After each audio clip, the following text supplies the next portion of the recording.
العالمين والصلاة والسلام على رسوله الأمين وعلى آله وصحبه أجمعين. ബഹുമാന്യരായ സഹോദരന്മാരെ, സഹോദരികളെ, അള്ളാഹുവിനെ സൂക്ഷിച്ചുകൊണ്ട് ജീവിക്കണമെന്ന് ഒരിക്കൽ കൂടി ഉപദേശിക്കുകയാണ്. ഇന്നത്തെ നമ്മുടെ ദിവസത്തിന്റെ പ്രത്യേകത ഇന്ത്യ മഹാരാജ്യം അതിൻ്റെ 79ാം സ്വാതന്ത്ര്യ ദിനം ആഘോഷിക്കുന്ന വളരെ സന്തോഷകരമായ ഒരു സുദിനത്തിലാണ് നമ്മളുള്ളത്. നമ്മുടെ പൂർവികരായ മഹാരഥന്മാരായ നേതാക്കന്മാർ, അതിൽ മുസ്ലിങ്ങളുണ്ട്, ഹൈന്ദവരുണ്ട്, മതമില്ലാത്തവരുണ്ട്, ഇങ്ങനെ വിവിധ മത വിഭാഗത്തിൽപ്പെട്ട വിശ്വാസങ്ങളിൽപ്പെട്ട ആളുകൾ ബ്രിട്ടീഷുകാരുടെ കയ്യിൽ നിന്ന് നിരന്തരമായ പോരാട്ടത്തിലൂടെ നേടിയെടുത്തതാണ് നമ്മുടെ സ്വാതന്ത്ര്യം. ഇന്ത്യ എന്ന് പറയുന്ന രാജ്യത്തിന്റെ ഒരു പ്രത്യേകത, നമ്മുടെ രാജ്യത്തിന് ഒരുപാട് പ്രത്യേകതകളുണ്ട്. നാം വിവിധ രാഷ്ട്രങ്ങളിലൂടെ യാത്ര ചെയ്തു കഴിഞ്ഞാൽ നമ്മുടെ രാജ്യത്തിന്റെ മേന്മ നമുക്ക് മനസ്സിലാകും. നമ്മൾ വെള്ളിയാഴ്ച ഹുതുബ പറയുകയാണ്. നമുക്ക് ആരും ഒരു വിഷയം എഴുതി തന്നിട്ടല്ല നമ്മൾ പറയുന്നത്. നമുക്ക് രാജ്യവിരുദ്ധമല്ലാത്ത മനുഷ്യ നന്മക്കായിട്ടുള്ള മുഴുവൻ കാര്യങ്ങളും പരസ്യമായി പ്രബോധനം ചെയ്യാൻ കഴിയുന്ന ഒരു രാജ്യമാണ് നമ്മുടെ രാജ്യം. ജാതിയുടെ, മതത്തിന്റെ, വർഗത്തിന്റെ, വർണ്ണത്തിന്റെ വ്യത്യാസമില്ലാതെ മുഴുവൻ മനുഷ്യരെയും സ്നേഹിക്കാനും അംഗീകരിക്കാനും തെറ്റിദ്ധാരണയില്ലാതെ നോക്കിക്കാണാനും കഴിയുന്ന ഒരു രാജ്യമാണ് നമ്മുടെ രാജ്യം. ഈ രാജ്യത്ത് സ്വാതന്ത്ര്യത്തിനു വേണ്ടി അടരാടിയ മഹാരഥന്മാരായ നേതാക്കന്മാർ സ്വപ്നം കണ്ടത് എല്ലാ കാലത്തും ഈ രാജ്യം സ്നേഹത്തിലും ഐക്യത്തിലും പരസ്പര ബഹുമാനത്തിലും നിലകൊള്ളണമെന്നതാണ്. അപ്പോഴേ വലിയ ഇന്ത്യയാവുകയാണ്. 1923 ഡൽഹിയിൽ വെച്ചുകൊണ്ട് നടന്ന ഒരു സമ്മേളനത്തിൽ തന്റെ 35ാമത്തെ വയസ്സിൽ അബുൽ കലാം ആസാദ് നടത്തുന്ന ഒരു പ്രഭാഷണം. അദ്ദേഹം പറയുന്നത്, കുത്തബ് മീനാറിന്റെ മുകളിൽ ഒരു മാലാഖ ഇറങ്ങി വന്നുകൊണ്ട് എന്നോട് ചോദിക്കുകയാണ്, നിങ്ങൾക്ക് ഇന്ത്യ രാജ്യത്തിന്റെ സ്വാതന്ത്ര്യമാണോ വേണ്ടത്, ഹിന്ദു മുസ്ലിം ഐക്യമാണോ വേണ്ടത്? ഞാൻ അതിന് മറുപടി പറയും, ഹിന്ദു മുസ്ലിം ഐക്യം തകർന്നു കഴിഞ്ഞാൽ അത് ഓരോ മനുഷ്യരെയും ബാധിക്കുന്ന ആഘാതമാണ്. അതുകൊണ്ട് ഞങ്ങൾക്ക് വേണ്ടത് മനുഷ്യരിൽ ഐക്യം നിലനിൽക്കുന്ന ഒരു ഇന്ത്യയാണ്. അബുൽ കലാം ആസാദ് അദ്ദേഹത്തിന്റെ 35ാമത്തെ വയസ്സിൽ ഇന്ത്യൻ നാഷണൽ കോൺഗ്രസിന്റെ പ്രസിഡന്റായ ഒരാളാണ്. അതിനുശേഷം 1940 മുതൽ 46 വരെ ചരിത്രം വിസ്മരിക്കുന്ന അല്ലെങ്കിൽ മാറ്റി നിർത്തപ്പെടുന്ന ഒരു കാലമായതുകൊണ്ടാണ് ഞാനത് ഓർമ്മിപ്പിച്ചത്. എന്ന് മാത്രമല്ല, 1947 ആഗസ്റ്റ് 47 മുതൽ 1958 വരെ 10 വർഷം അദ്ദേഹം ഇന്ത്യ രാജ്യത്തിന്റെ വിദ്യാഭ്യാസ വകുപ്പ് മന്ത്രിയായി. തർജുമാനുൽ ഖുർആൻ, വിശുദ്ധ ഖുർആനിന് പരിഭാഷ എഴുതിയ മഹാനായ ഒരു പണ്ഡിതനായിരുന്നു. മക്കയിലാണ് അദ്ദേഹം ജനിച്ചത്, പിന്നെ കൽക്കട്ടയിലേക്ക് വരികയാണ് ചെയ്തത്. അപ്പോൾ ഞാൻ സൂചിപ്പിച്ചത്, ഈ രാജ്യത്തിന്റെ മഹാരഥന്മാരായ നേതാക്കന്മാർ സ്വപ്നം കണ്ട ഇന്ത്യ എന്നത് മുഴുവൻ മനുഷ്യരെയും ആദരിക്കുകയും അംഗീകരിക്കുകയും ചെയ്യുന്ന ഒരു സ്വസ്ഥസമ്പൂർണമായ ബഹുസ്വര ഇന്ത്യയാണ്. മുസ്ലിങ്ങളായ നമ്മെ സംബന്ധിച്ചിടത്തോളം ഒരു ബഹുസ്വര സമൂഹത്തിൽ ജീവിക്കുക എന്നത് നമുക്ക് പ്രയാസമേ അല്ല, ഒരു പുതുമയുള്ള കാര്യമല്ല, പ്രയാസമേ അല്ല. കാരണം അല്ലാഹുവിന്റെ പ്രവാചകൻ മദീനയിലെത്തി, മക്കയിൽ നിന്ന് മദീനയിലെത്തിയതിനു ശേഷം പ്രവാചകൻ മദീനയിൽ ഉണ്ടാക്കിയ ഒരു ഭരണഘടന. മദീനയിൽ മുസ്ലിങ്ങൾ ഉണ്ടായിരുന്നു, മദീനയിൽ ജൂതരുണ്ടായിരുന്നു, മദീനയിൽ ക്രിസ്ത്യാനികൾ ഉണ്ടായിരുന്നു, മദീനയിൽ മതവിശ്വാസമില്ലാത്തവരുണ്ടായിരുന്നു. അവർക്ക് വേണ്ടി അവർ കൂടിയിരുന്ന് രൂപപ്പെടുത്തിയ ഭരണഘടനയാണ് മദീന ചാർട്ടർ. അങ്ങനെയുള്ള സ്ഥലത്ത് പ്രവാചകൻ ജീവിച്ചിട്ടുണ്ട്. ആ ഭരണഘടനയിലെ നിയമങ്ങളിൽ ഒന്ന്, നമ്മൾ ഉമ്മത്തുൻ വാഹിദയാണ്. നമ്മൾ അടങ്ങിയ ഈ വിവിധ മതവിഭാഗക്കാർ ഉമ്മത്തുൻ വാഹിദ, ഒരു സമൂഹമാണ്. അതുകൊണ്ട് നാം സമാധാനത്തോടുകൂടി ജീവിക്കണം. നമുക്കൊരു സംയുക്ത പ്രതിരോധ ബാധ്യതയുണ്ട്. അതായത് ഈ മദീനക്കെതിരെ ആരക്രമിക്കാൻ വന്നാലും, അവൻ മുസ്ലിമാകാം അമുസ്ലിമാകാം, ആരക്രമിക്കാൻ വന്നാലും നമ്മൾ ഒന്നായി, നമ്മൾ മുസ്ലിങ്ങളും ഇതര മതവിഭാഗങ്ങളും ഒന്നിച്ചു നിന്ന് നാം അവരുടെ നേരിടണം. നമുക്കിടയിൽ നീതി ഉണ്ടാകണം, സുരക്ഷ ഉണ്ടാകണം. ഇങ്ങനെ ഒരു ഭരണഘടന അല്ലാഹുവിന്റെ പ്രവാചകന്റെ മദീന കാലഘട്ടത്തിൽ എഴുതി രേഖപ്പെടുത്തിയിരുന്നു. നമ്മെ സംബന്ധിച്ചിടത്തോളം ഒരു ബഹുസ്വര ഇന്ത്യയിൽ ജീവിക്കുക എന്നത് പ്രയാസമേ അല്ല എന്ന് മാത്രമല്ല സന്തോഷകരമായ ഒന്നാണ്.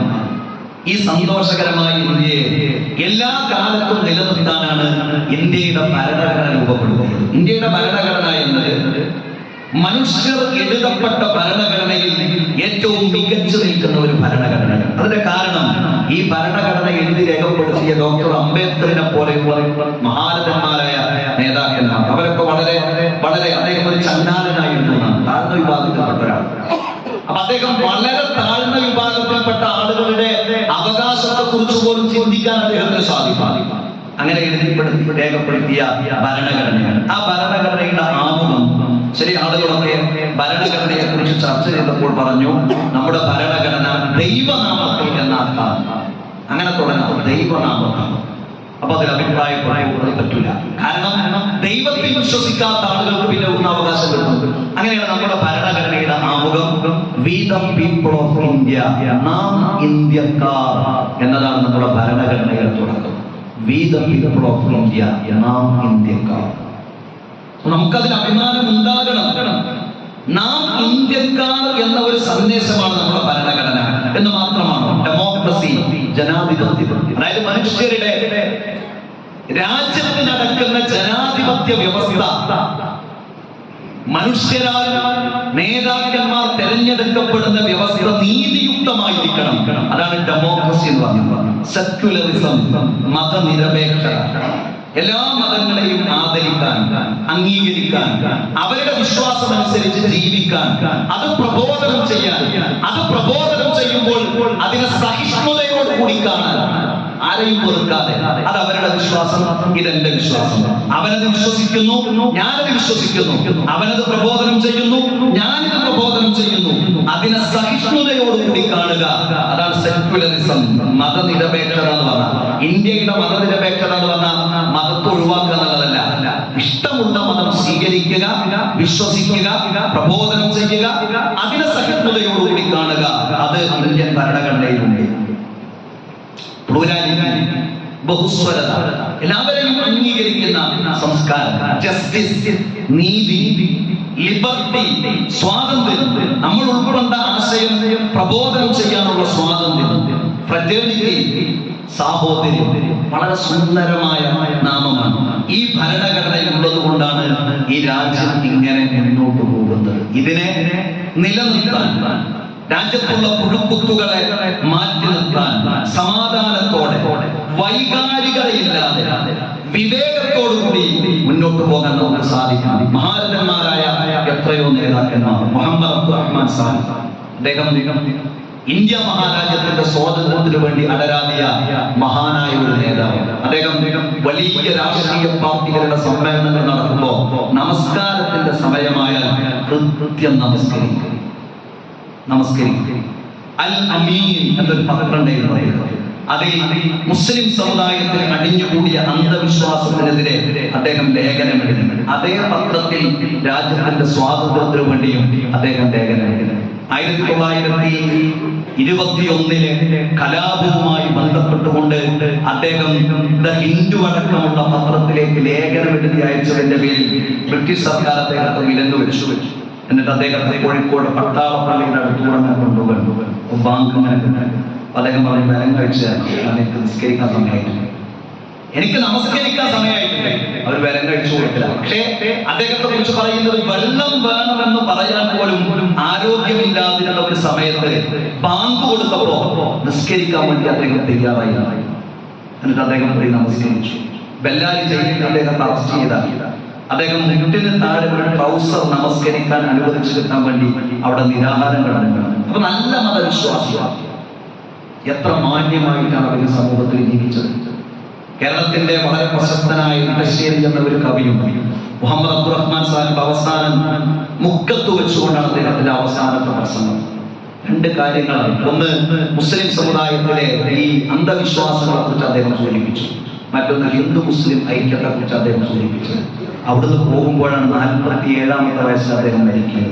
അദ്ദേഹത്തെ കുറിച്ച് മുസ്ലിം അല്ലാത്തൊരു കവി എഴുതിയത് കന്നിവെള്ളക്കാവ് പോലെ കേരളത്തിൽ നീളെ കതിർച്ചൊരിയും നിൻ ചൈത്രയാത്ര ഞങ്ങൾ ഉറുകാലെ മുക്തമഴിയോട് നിന്നും മുക്കമെത്തുവോളം മുക്തമാം നിൻ ചൈത്രയാത്ര ഞങ്ങൾ ഉറുകാലെ. നല്ല മനുഷ്യനായി, നല്ല മതവിശ്വാസി, അതോടൊപ്പം നല്ല ഒരു സാമൂഹ്യ പ്രവർത്തകൻ. അപ്പോ ഈ രാജ്യത്തിന്റെ സ്വാതന്ത്ര്യത്തിന്റെ ഈ ഘട്ടത്തിൽ ഒരു മുസ്ലിമായി മാന്യനായ, എല്ലാവരെയും ബഹുമാനിക്കുന്ന, എല്ലാവരെയും ആദരിക്കുന്ന ഒരു മുസ്ലിം എന്ന് പറഞ്ഞാൽ പ്രത്യേകിച്ച് മതത്തിന്റെ രൂപവും ഭാവവും മതചിഹ്നങ്ങളും മതവിശ്വാസങ്ങളും കൊണ്ട് നടക്കുന്നവർ സ്വഭാവ തലത്തിൽ അയൽവാസികളോട്, കുടുംബത്തോട്, ഇതര മതസ്ഥരോടും ഒക്കെ മോശം സ്വഭാവമായി കഴിഞ്ഞാൽ അവർ ഈ മതത്തെയാണ് കൊടുക്കുക. കാരണം എന്താ? മതത്തിന്റെ അടയാളങ്ങളുണ്ട്, മതത്തിന്റെ ചിഹ്നങ്ങളുണ്ട്, മതത്തിന്റെ അനുഷ്ഠാനമുണ്ട്. സ്വഭാവം ഒന്നിനും പറ്റില്ല, വെറുതെ ആളുകൾ കൊടുക്കുക. അത് ഇസ്ലാമിലില്ല, അത് ഇസ്ലാമിലില്ല. ഖുർആൻ തന്നെ പറഞ്ഞത് ലാ യൻഹാകുമുല്ലാഹു അനില്ലദീന ലം യുഖാതിലൂകും ഫിദ്ദീനി വലം യുഖ്രിജൂകും മിൻ ദിയാരിഹിം. നിങ്ങൾ നിങ്ങളുടെ വീട്ടിൽ നിന്ന് പുറത്താക്കാത്തവർ, നിങ്ങളോടുമായി യുദ്ധം ചെയ്യാത്തവർ, അങ്ങനെയുള്ള ആളുകൾക്ക് നിങ്ങൾ അവർക്ക് പുണ്യം ചെയ്യണം, അവരോട് നിങ്ങൾ നീതിയുക്തമായി നിൽക്കണം. അള്ളാഹു അങ്ങനെയുള്ള ആളുകളോടാണ് ഇഷ്ടപ്പെടുന്നത്. നമ്മൾ അങ്ങനെയാണ്, അതുകൊണ്ടാണ് ഈ രാജ്യം മുന്നോട്ട് പോകുന്നത്. എല്ലാ തിന്മക്കും തിന്മ എന്നതല്ല, നന്മയും തിന്മയും സമമാകുകയില്ല എന്നാണ് ഖുർആൻ പറഞ്ഞത്. തിന്മയെ നീ നന്മ കൊണ്ട് നേരിടുക. അങ്ങനെയെങ്കിൽ നിങ്ങൾക്കും ശത്രുവിനും ഇടയിൽ അവൻ നിന്റെ ഉറ്റമിത്രമായി തീരുന്നു. അപ്പൊ വൈകാരികത കൊണ്ട് ലോകത്ത് ഒരു സംഗതി നടത്തുന്നത് വിവേകമാണ്, സമാധാനമുള്ള ജീവിതം, യുക്തമായ ജീവിതം, വിവേകത്തോടുകൂടിയുള്ള മുന്നേറ്റം. അങ്ങനെ ഈ രാജ്യത്തിന്റെ സ്വാതന്ത്ര്യം എന്നത് നമ്മുടെ കൂടിയാണ്, ഇന്ത്യക്കാരുടേതാണ്. ഇതിൽ നമ്മൾ സന്തോഷിക്കണം. രാജ്യത്തിന്റെ സ്വാതന്ത്ര്യത്തിൽ നാം സന്തോഷിക്കണം. ഞാനൊരു ഇന്ത്യക്കാരനാണ് എന്ന് പറയുന്നതിൽ നാം അഭിമാനിക്കണം. അങ്ങനെ ഈ സ്വാതന്ത്ര്യത്തെ ഉപയോഗപ്പെടുത്താൻ നമുക്ക് സാധിക്കണം.